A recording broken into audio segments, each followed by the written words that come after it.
ಮೊನ್ನೆ ನಮ್ಮ ಪೂಜ್ಯ ಕೊಪ್ಪಳದ ಗವಿಸಿದ್ಧ ಮಹಾಸ್ವಾಮಿಗಳು ಮತ್ತು ನಮ್ಮ 3000 ಮಠ ಸ್ವಾಮಿಗಳ ಒಂದು ಅವರ ಪವಿತ್ರ ಹಸ್ತದಿಂದ ಇದನ್ನು ಪ್ರಾರಂಭ ಮಾಡಿದ್ದು ಅನ್ನದಾಸೋಹ.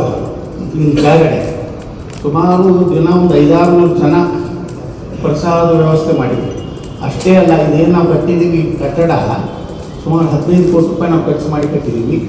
ಇನ್ನೊಂದು ವಿಶೇಷ ಏನಂದ್ರೆ ದಿನಾನು ಅನ್ನದಾಸೋಹ ನಾವು ಮಧ್ಯಾಹ್ನದಲ್ಲಿ ಯಾರೇ ಯಾತ್ರಿಕರಿಗೆ ಅದ್ರ ಜೊತೆಗೆ ಎಷ್ಟೋ ಮಂದಿ ಬಿಜಾಪುರ ನಗರದಲ್ಲೇ ಮನೆ ಇದ್ದರೂ ತಂದೆ ಮಕ್ಕಳಿದ್ರೂ ಕೆಲವು ಮಂದಿ ಸರಿಯಾಗಿ ನೋಡ್ಕೊಳ್ಳಾರ್ದಕ್ಕೆ ಅನೇಕರು ಪಾಪ ಬಂದು ಇಲ್ಲೇ ಪ್ರಸಾದ ತಗೊಂಡು ಅವ್ರೂ ಸಂಖ್ಯೆ 350 ಇದೆ.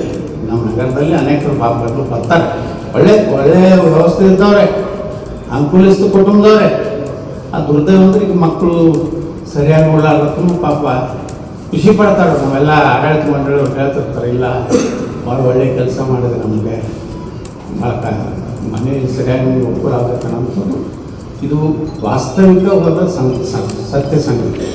ಅದ್ರ ಜೊತೆಗೆ ಇವತ್ತು ಸಾಕಷ್ಟು ಜನ ಇವತ್ತು ವಿಜಯಪುರದ ಇವೇನು ಪ್ರವಾಸಿ ಯುವಕರು ನಮ್ಮ ವಿದ್ಯಾರ್ಥಿಗಳು ಬರ್ತಾರೆ, ನಮ್ಮ ಹೆಣ್ಮಕ್ಳು ಬರ್ತಾರೆ.